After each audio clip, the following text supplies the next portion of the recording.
di mana kita boleh sama-sama memuji dan memuliakan nama Bapa Yahweh. Hari ini awat yang ke-18 dalam parasa membaca Mishpatim. Dan dalam Mishpatim ini, saudaraku yang kekasih, kalau kita akan mengikuti seluruh pembacaannya, maka pembacaan ini sangat ketat. Karena apa? Di dalam firman Tuhan pada hari ini, kita mendapatkan begitu banyak firman Tuhan yang perlu kita sama-sama simak. Dan firman Tuhan yang ada di dalam perjanjian lama itu sudah itu juga tertulis di dalam perjanjian baru, yaitu di dalam Kolose pasal 3 tadi. Itu sebenarnya Kolose pasal 3 adalah ringkasan dari apa yang kita baca dalam perjanjian lama. Saudara, jadi jangan berpikir bahwa perjanjian lama itu sudah berlalu dan perjanjian baru yang berlaku. Tidak, sama-sama.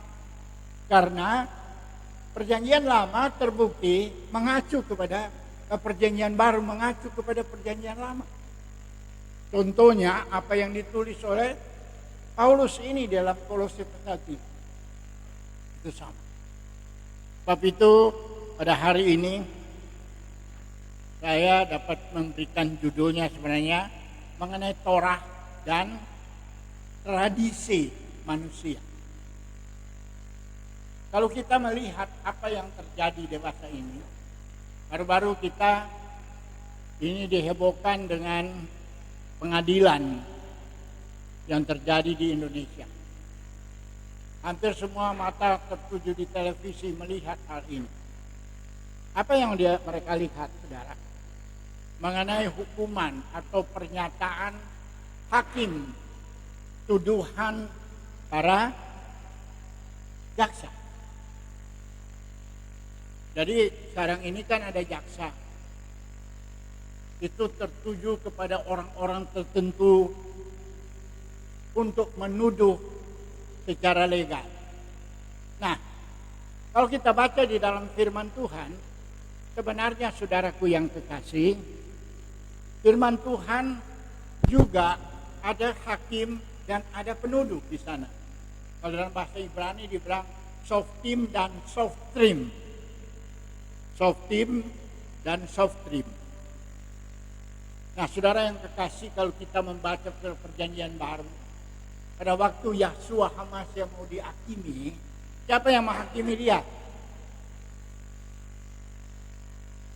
Ada Kayafas, imam besar sebagai hakim. Sebab itu kenapa hakim-hakim kita memutuskan putusannya itu di dalam nama Tuhan yang Maha Esa. Karena mereka, kenapa kalau kita melihat hakim pakai jubah hitam, hakim para jaksa pakai jubah hitam, dan kenapa pendeta-pendeta juga begitu pakainya? Karena sebenarnya ambil dari Alkitab, bukan buatan manusia itu. Hukum undang-undang yang berlaku di Indonesia, boleh dikatakan para hakim-hakim kita mengatakan, para orang-orang pintar kita mengatakan itu diambil dari penjajah punya, orang Belanda punya. Sebenarnya Belanda bukan menciptakannya sendiri, bukan. Dia ambil dari firman Tuhan. Semua ada. Kalau dalam pembacaan tadi, ada orang yang dihukum mati. Kalau Sambo dihukum mati gampang. Baru-baru ini kan ada penghukuman mati orang-orang yang sudah harus dihukum mati pada waktu itu. Yang mereka pengedar sabu dihukum mati. Hukum mati gampang, sekarang enak. Ditembak sekaligus mati. Kalau dulu orang yang kedapatan harus dihukum mati itu dilauntari dengan batu, sudah. Betapa siksanya seseorang yang dihukum. Tadi kalau kita baca bagaimana firman Tuhan.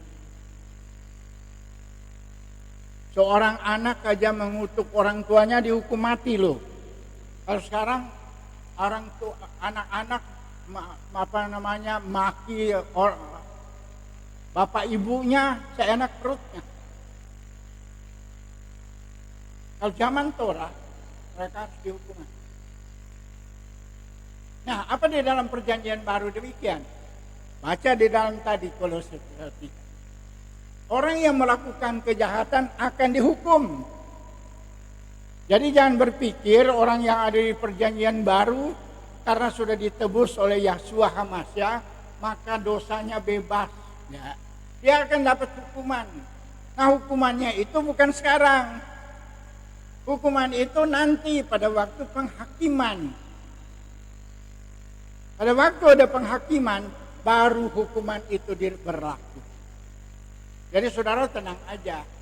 Nggak usah balas orang memaki saudara.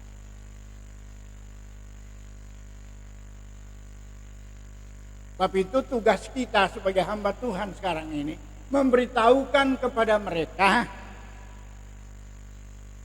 hati-hati sekarang. Saya ingin jelaskan. Banyak tanda-tanda akhir zaman. Contoh minggu kemarin terjadi musibah dunia. Musibah dunia matinya berapa orang saudara?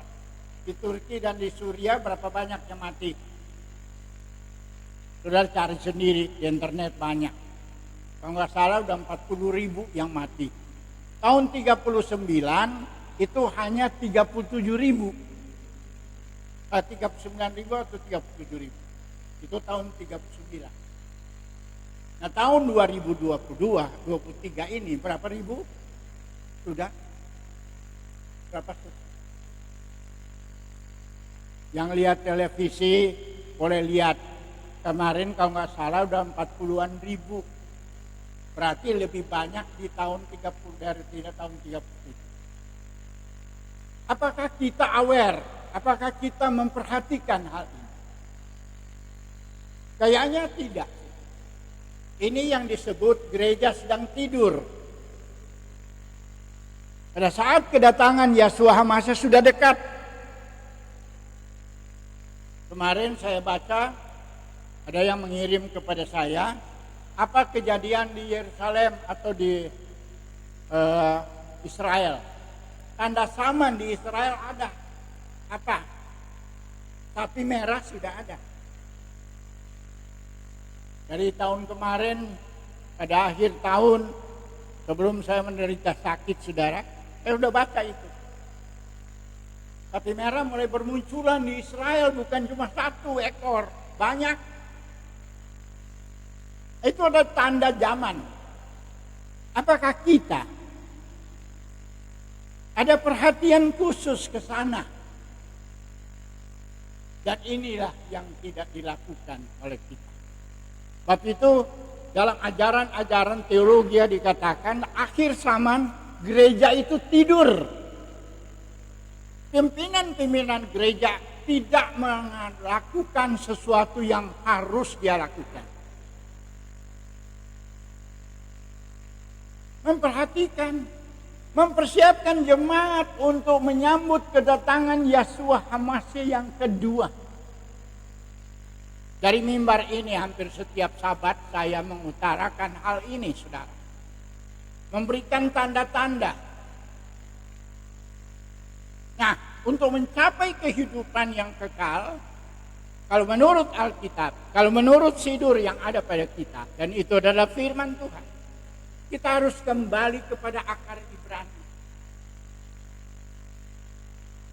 Pelajaran akar Ibrani akan membuka hasanah kita. Kalau kita melakukan sidur seperti yang ada pada kita ini. Berarti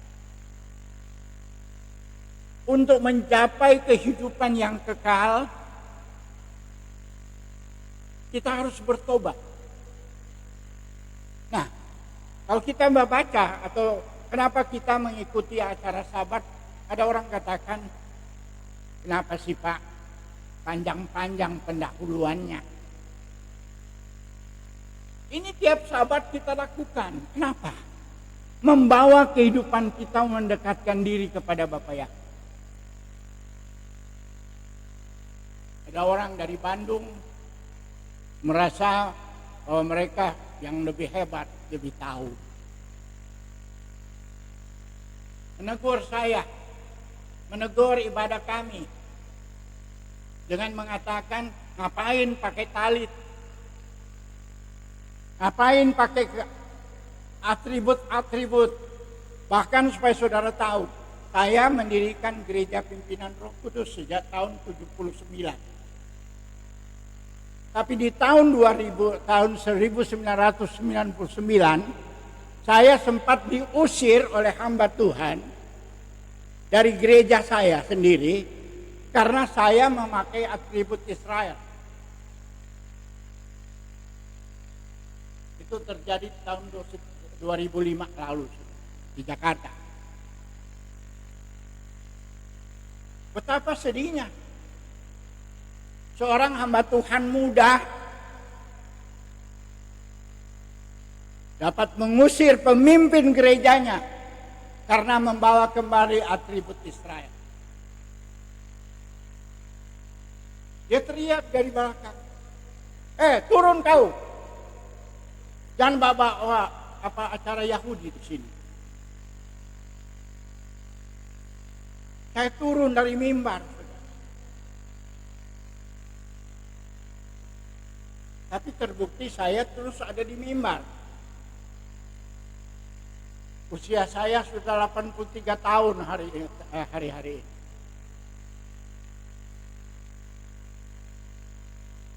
Sebentar lagi bulan April mendatang, sebelum pada hari Pesak, usia saya mencapai 83.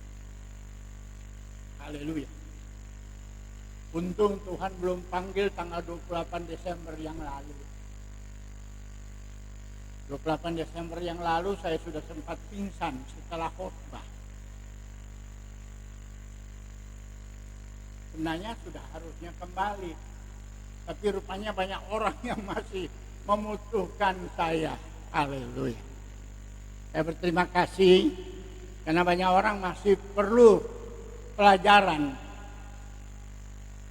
perlu dibawa kepada jalan. Sebab itu bantu kami dalam doa supaya saya masih bisa eksis. Terima kasih Bapak Yahweh, luar biasa.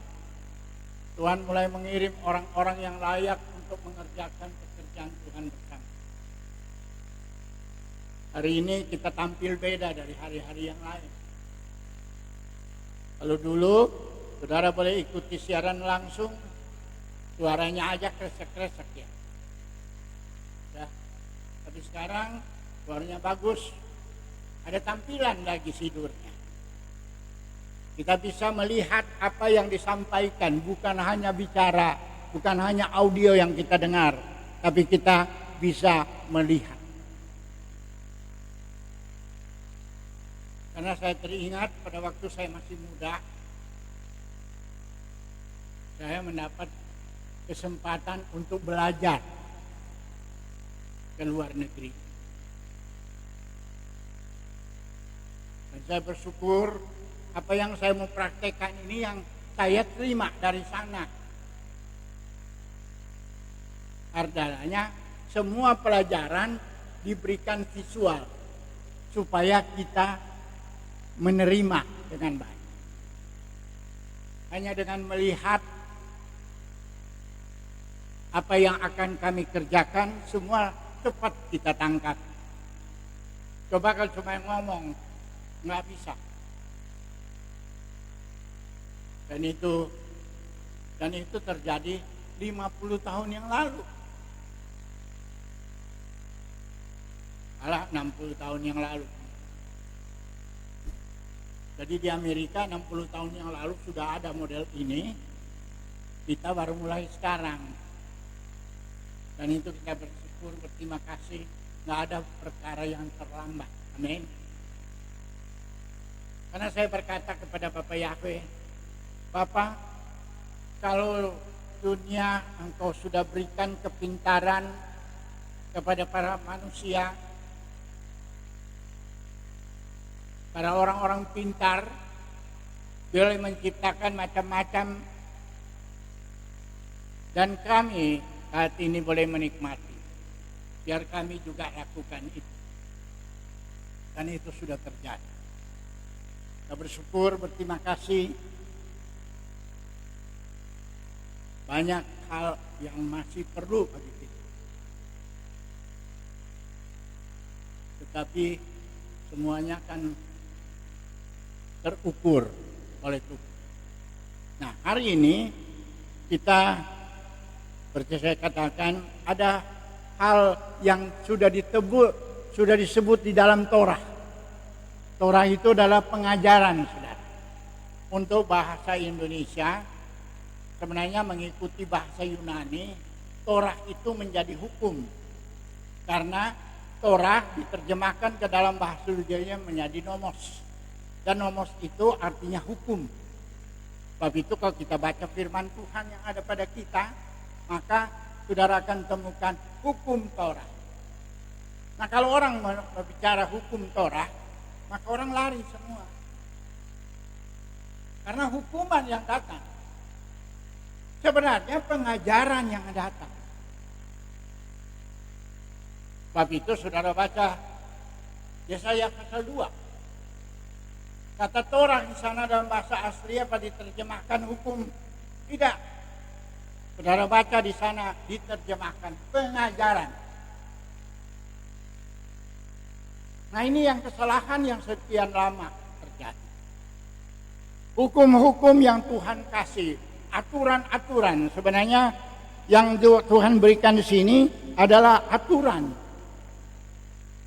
Ada misvatim, ada apa juga. Itu sebabnya kalau kita baca bersama-sama di dalam acara kita, kalau saudara mau baca, saya bikin ada di dalam berikan di Facebook, di WA, ada jemaat-jemaat yang ada. Pada saya yang ke-18 ini ada garis besar pelajaran. Kalau saudara lihat Kejadian pasal 21 mulai ayat 1 tentang bicara tentang perbudakan atau orang yang menjadi pembantu di lingkungan orang Israel. Kalau kita lihat hal ini, kita ada pembantu, tetapi setiap kali pembantu itu kita tidak berikan haknya. Ada orang yang bekerja di lingkungan kita, tetapi hak orang itu kita tidak berikan dengan benar. Banyak kali kita tindas. Nah, kalau kita baca firman Tuhan, hati-hati. Jangan kita akan mendapatkan hukuman dari Tuhan karena kita salah memperlakukan orang di sekitar kita. Kalau saudara lihat mengapa orang Israel kok dibenci oleh Tuhan, dihukum oleh Tuhan. Nah, tahu orang-orang Israel ini kan adalah orang pilihan. Tapi kenapa mereka dihukum? Karena salah satu hal yang mereka lakukan tidak menghargai orang lain. Tidak menghargai orang yang bukan keturunan Israel. Itu salah satu bagian kebencian Tuhan kepada orang Israel karena mereka melanggar hukum. Apa yang dikatakan oleh Nabi Yeremia tadi. Kasih Tuhan sudah diberikan. Tetapi mereka melanggar. Mereka dengar firman Tuhan, oh iya Tuhan sudah bilang begini. Mereka bebaskan. Tapi karena mereka pikir, tadi kita enak-enak, ada pembantu yang bekerja. Tadinya dia sudah taat firman Tuhan. Tapi karena kebutuhan pokoknya ini terganggu, maka diambil lagi. Dia perbudak lagi kan. Itu dalam pembacaan tadi di dalam Yeremia. Nah, itu akhirnya kan Tuhan marah. Mengakibatkan habis Yeremia bernubuat, umat Israel dibawa lagi tertawan 70 tahun ke Babel.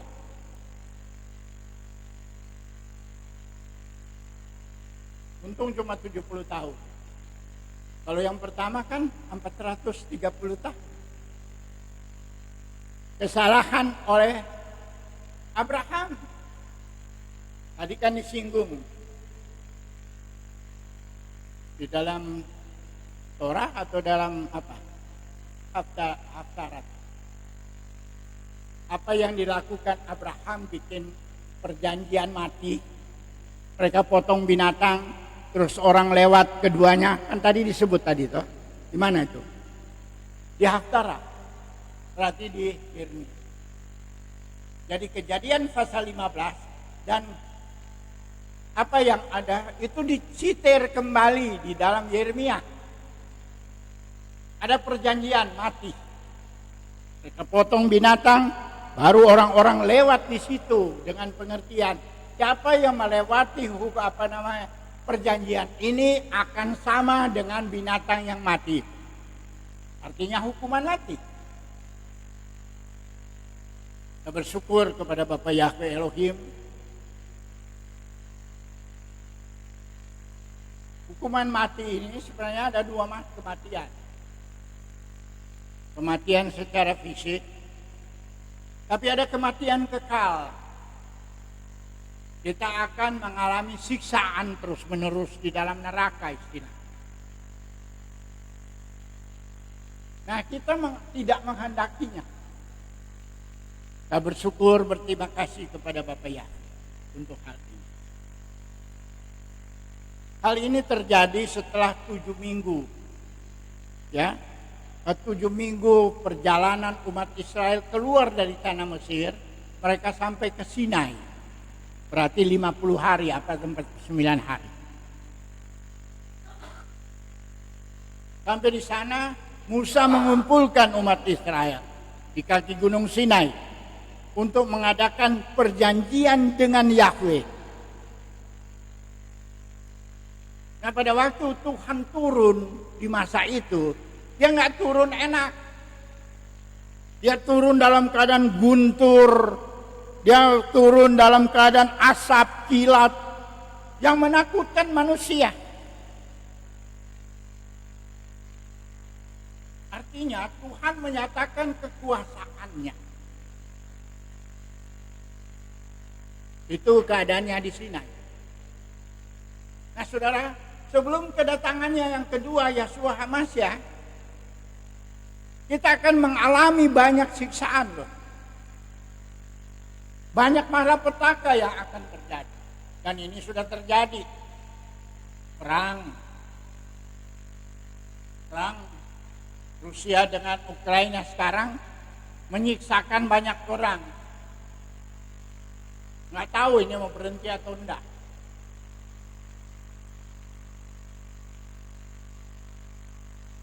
Gempa bumi. Begitu Suriah dan Turki gempa bumi, gedung yang tinggi-tinggi, yang hebat-hebat rontok semua, mati semua yang ada di dalam. Untuk kita di Indonesia tidak ada. Tapi ada gempa bumi di Papua, yang mati cuma 4 orang. Itu sebenarnya tanda kehidupan kita ada di tengah-tengah penghukuman Tuhan sedang terjadi. Banjir di mana-mana terjadi, siksa orang, ya kan? Melongwane berapa 6, tapi untung kita nggak dengar banyak yang mati di sana.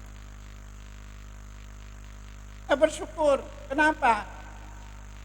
Itu ada tanda. Kita mau membedakan. Ada orang berdoa nggak di sana? Saya percaya di Papua orang banyak berdoa sehingga matinya cuma 4 orang. Untuk yang mati orang yang ada di kafe lah.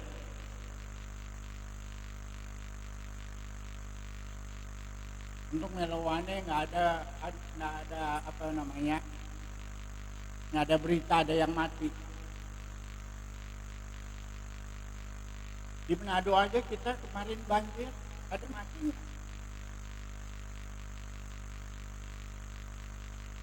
Jadi keadaan dunia sedang menunjukkan kita ada di akhir zaman. Sebab itu kita sebagai orang-orang percaya harus memberitakan hal ini. Nah, beritanya adalah apa? Beritanya adalah mempersiapkan diri menyambut kedatangan Yeshua Hamasyah dengan tidak bercacat celah. Orang bilang sama saya, nggak mungkin kita tidak bercacat. Kita tiap hari langgar firman Tuhan. Ada ayat yang katakan, ini ayat paling berat saya katakan. Jangan engkau melampaui apa yang tertulis. Ini yang tertulis sudah ada. Alkitab kita. Hampir semua gereja kan pakai Alkitab, bukan tidak. Firman sudah diberikan. Apa diajarkan kita baca firman Tuhan? Ya enggak. Kita lakukan acara seperti ini, diprotes orang. Jangan terlalu panjang. Kami kan ada kebutuhan. Saya jawab apa? Karena kau tidak pernah mau menghormati Sabat, silakan Anda kerja.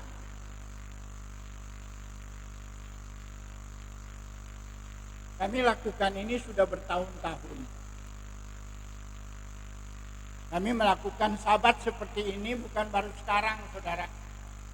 Sejak tahun 99 kami sudah lakukan. Berarti sudah 24 tahun. Tetap aja, di tahun ke-24 ini aja ada masih orang katakan, Pak, jangan panjang-panjang, kami punya kebutuhan. Sebab itu kami nggak bisa ikut. Ya nggak usah ikut lah.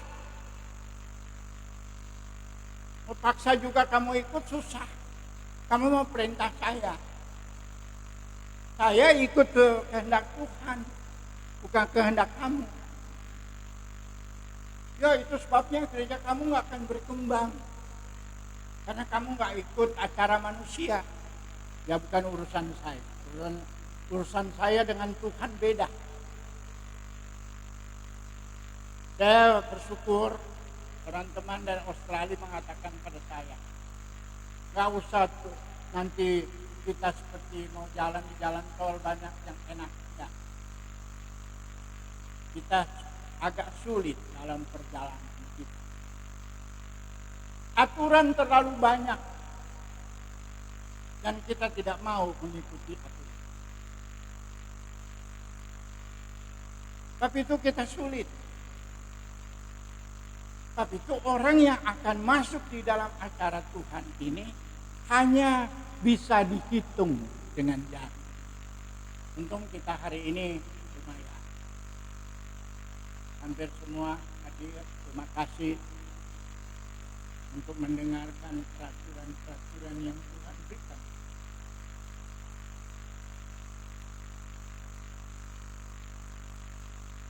Karena firman Tuhan katakan, jalan menuju ke surga bukan jalan tol, tetapi jalan sempit. Kalau jalan sempit, enak gak? Susah. Sulit dalam perjalanan.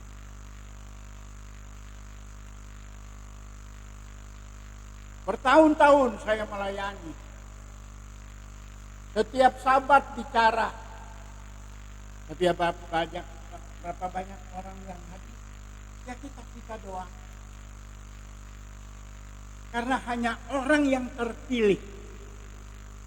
Banyak yang terpanggil tapi sedikit yang terpilih.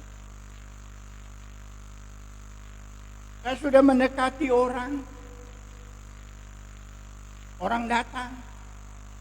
Tapi mereka mau beribadah seperti kita? Nggak mau. Apa saya harus marah? Nggak usah marah. Berdoa aja. Minta supaya mereka datang pada jalan kebenaran. Saya ambil satu contoh. Memperkenalkan nama Yahweh Elohim saja susah. Nggak tahu itu yang tertulis. Karena tertulisnya dalam bahasa Indonesia bukan itu, maka orang Indonesia nggak mau terima. Apa harus berhenti? Tidak. Saya jalan terus. Saya dari tahun 1985 kami tidak menggunakan nama Allah lagi, kami menggunakan Elohim. Itu dari tahun 1985.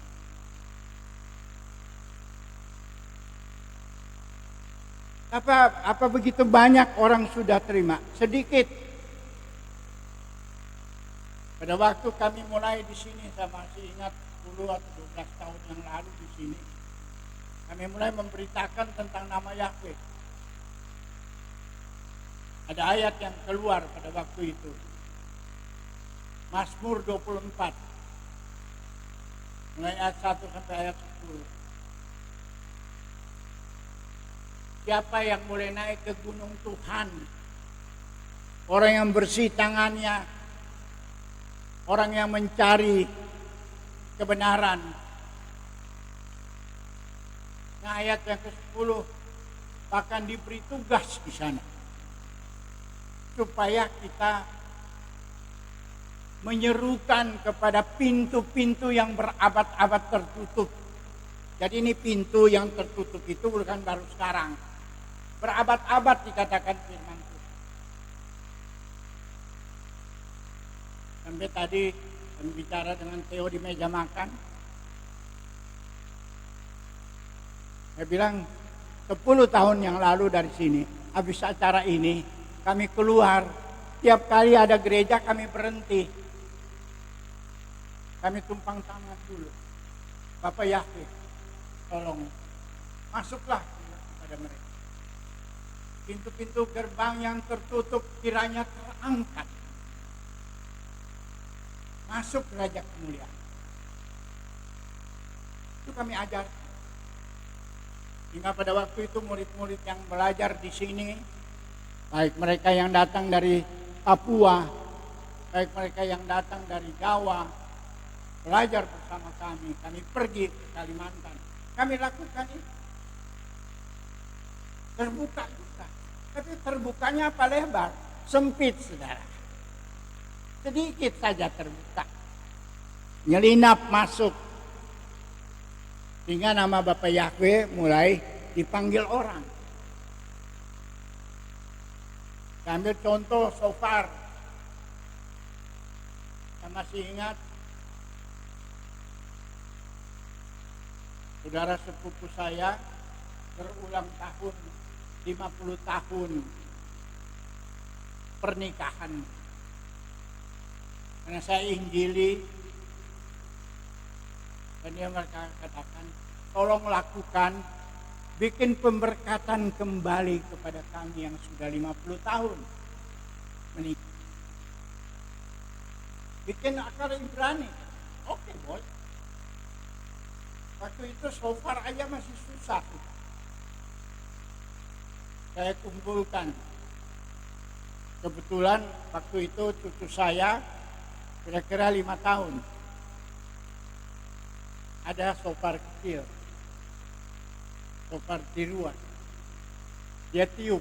Dia yang mendahului. Baru ada 6 orang. Orang tua pakai shofar panjang.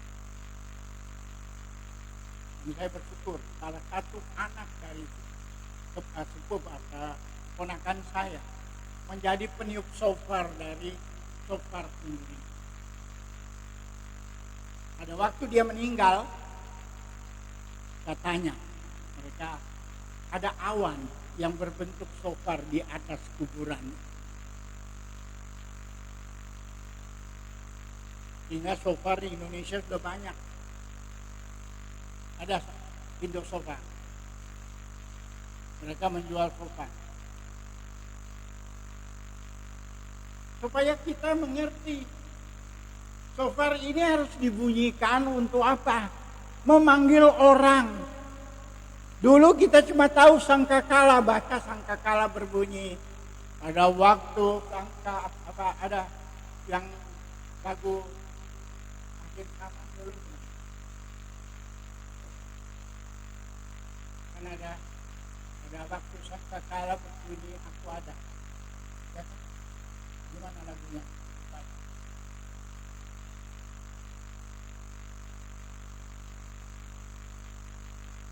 Nah itu sudah dari tahun 50 tahun yang lalu saya bertobat, lagu ini sudah ada. 50 tahun yang lalu lagu ini sudah ada, Tuhan datang-datang. Tapi sekarang so far bukan hanya nyanyiannya aja, barangnya ada yang memberitahukan. Saudara nggak mau dengar nggak apa-apa.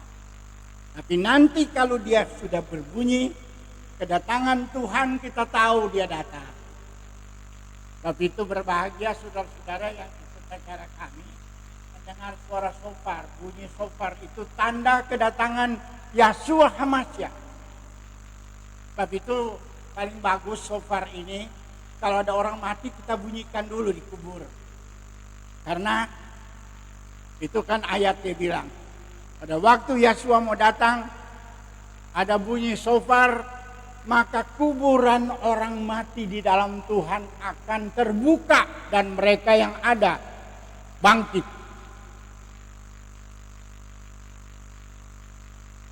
Tapi jangan saudara ambil shofar sekarang, saudara pergi kubur teling, tiup di situ. Kalau belum waktunya, belum terjadi sudah. Ya. Nanti kalau Tuhan shofar besar berbunyi di surga, para malaikat yang meniup. Saya masih ingat saya dengan istri saya tahun 7 tahun yang lalu kami ada di Yerusalem. Kami ada di Bethlehem. Pagi-pagi kami terbangun. Kenapa? Yang kami dengar suara.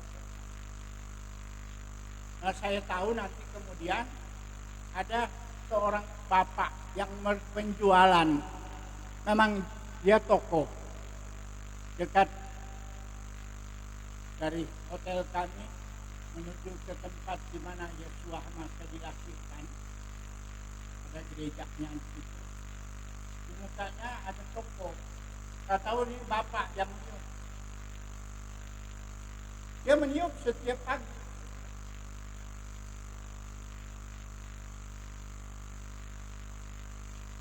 Kami orang yang datang dengar di hotel ada suara shofar, kami suami istri, Tuhan semua datang dengar shofar berbunyi. Dan nanti malamnya baru saya tahu karena malamnya saya ambil air minum nggak ada, jadi saya harus keluar untuk beli air minum. Harus saya tahu ada bapak yang meniup. Jadi saudara-saudara, Mishpatim, semua aturan-aturan yang ada. Aturan itu kalau kita baca sebenarnya di sini itu ada 53. Banyaknya 53. Dari 613 hukum yang Tuhan berikan di dalam perjanjian lama, di dalam Torah 5 kitab Musa itu 613 jumlahnya. Untuk hari ini yang terdapat yang kita harus baca itu ada 53. Apa yang dikerjakan itu? Yang pertama tentang perbudakan. Ada hukumnya. Kalau orang Israel bekerja, nggak boleh kerja setiap satu seterusnya. Tahun ke-7 harus dibebaskan.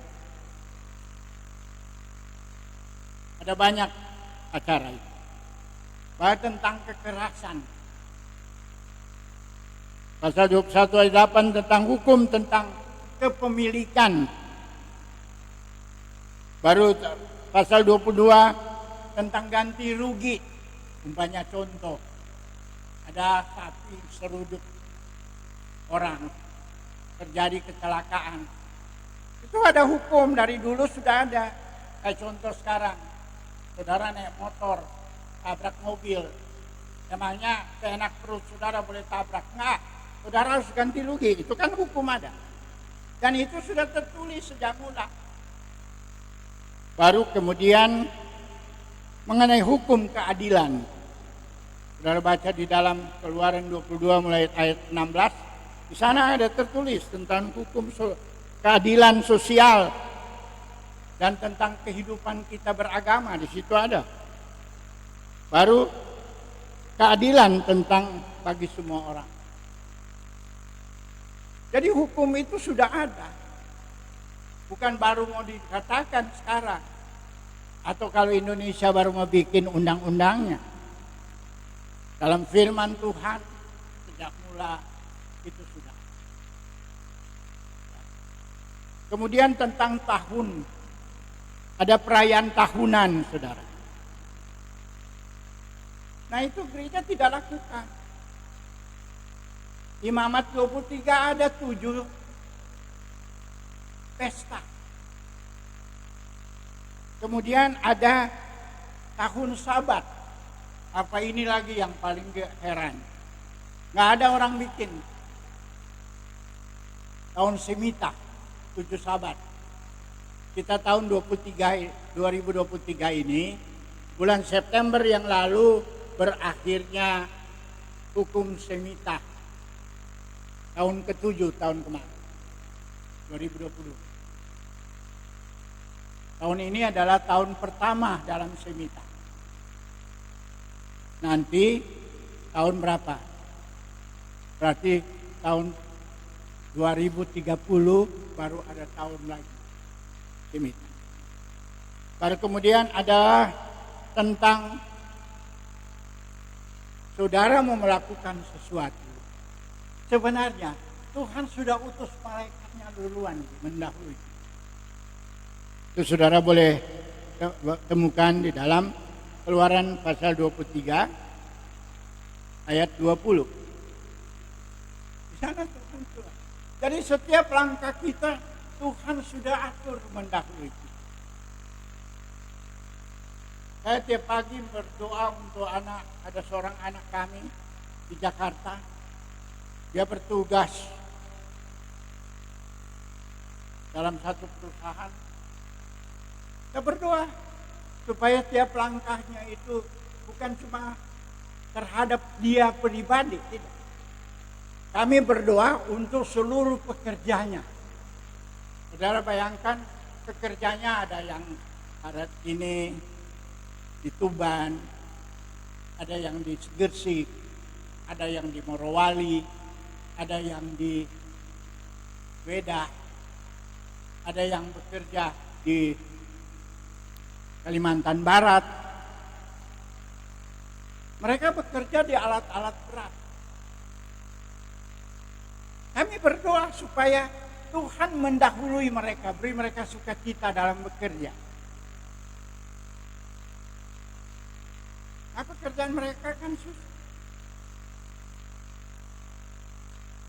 Jadi tugas kita bukan hanya meminta supaya jemaat itu berhasil kirim berkat bagi kita, tidak. Kita berdoa untuk usaha-usaha mereka. Karena Paulus katakan, aku berdoa setiap hari menyebut namamu di dalam doa. Itu tugas hamba Tuhan. Dan itu saya percaya janji Tuhan adalah ya dan amin. Tapi itu hari ini kita bersuka cita. Kita boleh menguraikan sedikit bagian daripada apa yang Tuhan inginkan kita lakukan. Walaupun tidak kesemuanya. Buktinya saat ini sudah 12:30. Kiranya berkat Bapa Yahweh turun atas kita semua. Amin. Untuk saudara memahaminya, saudara pulang bacalah firman Tuhan di dalam Keluaran 21 sampai Keluaran pasal 24. Itu tentang aturan. Aturan tentang rumah tangga. Itu dimeteraikan di dalam Perjanjian Baru loh. Baca Kolose untuk lengkapnya. Karena kita ini suka yang simple-simple aja, baca aja Kolose pasal 3 ayat 1 sampai ayat terakhir. Di sana semua sudah ada, sama. Bukan tidak sama, sama. Karena dia mengambil dari Keluaran pasal 21 sampai pasal 22. Nah, semua diberikan supaya kita tahu.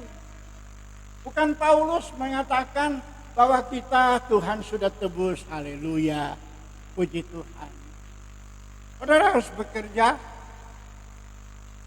Jangan seperti waktu lalu, begitu tahu bahwa Tuhan mau datang, ada hamba Tuhan mulai bicara kepada jemaatnya, kamu gak usah kerja lagi, jual aja segala macam, larilah ke gunung supaya kamu selamat. Saya tegur jemaat yang demikian, apalagi jemaat di Surabaya, udah gak mau kerja, jual harta, tidak mau bekerja lagi. Nah buktinya sampai sekarang Tuhan belum datang. Nah guru mereka yang itu sudah mati. Tanah yang dia beli di Gunung Kawi lagi, dia kadaluarsa, mau dijual nggak ada orang beli, susah. Tuhan tidak suruh kita berhenti karena kehidupan kita kan jalan terus. Malah ada yang menasihati saya, gak usah anak-anak sekolah, suruh aja mereka pulang ke kampung. Gak perlu, saudara. Kehidupan harus tetap berjalan. Hanya kita mau gak datang pada Tuhan. Terbukti, kita gak usah ketemu, kita gak usah kumpul-kumpul seperti dulu. Sekarang, di mana saja saudara berada, saudara bisa ibadah seperti kita. Kami sedang diikuti orang di Timika yang sedang bekerja di atas gunung. Bahkan ada di dalam tambang. Mereka istirahat sebentar. Kalau bisa keluar, mereka ibadah. Boleh mengikuti acara siaran kami. Jadi sekarang untuk ibadah tidak perlu lagi kita kumpul bersama. Gak usah saudara bangun. Saya nggak mau menentang saudara mau membangun gereja besar-besar, silahkan. Tapi buktinya 3 tahun ini saya bekerja hanya sendiri. Setiap kali kami di sini hanya 4-5 orang kita jalan kok. Nggak usah kumpul. Tapi kita beribadah, tetap beribadah, saudara. Amin. Ibadah Sabat harus jalan, nggak ada tidak. Kami berusaha. Sedangkan saya sakit, saya berusaha mengirim parasa setiap hari. Sebelum hari Sabat sudah dikirim. Saya bersyukur ada anak-anak kami yang membantu kami, yang mengirimkan untuk saya. Supaya pekerjaan Tuhan tetap jalan. Amin. Dan itu tidak membatasi kehidupan kita. Kasih Tuhan akan terus menyertai kita. Walaupun kita saja saling lihat satu dengan yang lain. Orang di Bovendigul berterima kasih. Baik yang ada di Pulau Surui, yang ada di Nabire, semua mereka bersuka cita. Sekarang ada di Pujon, Kalimantan Tengah. Ada yang ikut. Ada yang orang yang kita tidak injili. Mereka ikut dan sedang mencari di Palangkaraya. Orang-orang yang sudah mulai menerima kebenaran firman Tuhan. Kita nggak usah tutup. Tuhan membuka sendiri. Dan Tuhan mengirimkan untuk kita segala sesuatu yang kita butuh. Amin. Saya percaya hari-hari mendatang kita akan lebih bagus lagi dari ini. Hari ini kita tidak hanya mengeluarkan ayatnya doang, belum isinya. Besok mudah-mudahan acara itu makin Tuhan bukakan jalan bagi kita, sehingga semua yang akan kita sampaikan bisa tertulis di layar, di ponsel.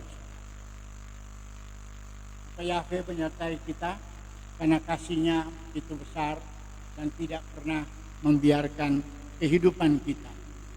Tapi itu mari kita bangkit berdiri, kita berdoa untuk kasih Tuhan yang luar biasa, supaya Tuhan membukakan bagi kita pikiran kita. Semua misfot atau misfatim, peraturan-peraturan yang Dia kehendaki supaya kita ketahui, terwujud di dalam kehidupan kita. Berdoa. Baru kata Yahweh, Eloheinu melek haolam. Bapa Yahweh, kami datang bersyukur kepadamu buat hari Sabat ini yang berisi misfatim, semua peraturan-peraturan yang mendasar untuk kehidupan kami, supaya kami membacanya dan melalui kitab suci. Karena dengan uraian kami yang sederhana mungkin tidak akan sampai. Tetapi bila mana mereka membaca kebenaran firman, maka firman-Mu ini tidak akan kembali dengan sia-sia, tetapi itu akan memakan tempat di dalam hati dan pikiran kami, yang Kau persiapkan untuk menyambut kedatangan Yeshua HaMashiach dengan tidak bercacat. Kiranya berkat-Mu yang Kau turunkan atas kami, Pak. Kami siap untuk menyambut kedatangan-Mu yang kedua. Dan kami percaya dengan kami beribadah Sabat seperti ini, Engkau membawa kehidupan kami kepada pertobatan yang sungguh. Engkau membawa kepada kami supaya kami dikuduskan, supaya kehidupan kami boleh kudus di hadapan-Mu. Walaupun kami penuh kekurangan, Engkau menambal setiap kekurangan kami, bahkan Engkau melengkapi kehidupan kami dengan jalan kehidupan kami beribadah. Sebab itu ajarlah kami untuk sungguh-sungguh menyerahkan hidup kami kepadamu, supaya kami tidak lagi mengutamakan kehidupan duniawi ini. Walaupun kehidupan duniawi kami ini harus berjalan, tetapi kami percaya kami akan mengutamakan Engkau. Bahkan Engkau hari ini memberitahukan kepada kami bahwa Engkau mengutus malaikat-Mu di depan kehidupan kami, menjalankan kehidupan kami, mendahului perjalanan sehingga kami tidak perlu takut, karena ada malaikat yang selalu datang menyertai kita. Terima kasih Bapa, terpujilah nama-Mu, janji-Mu setia terus menyertai kehidupan kami. Bisem Yeshua HaMashiach, Dar Hasalom. Kami sudah berdoa dan mengucap syukur.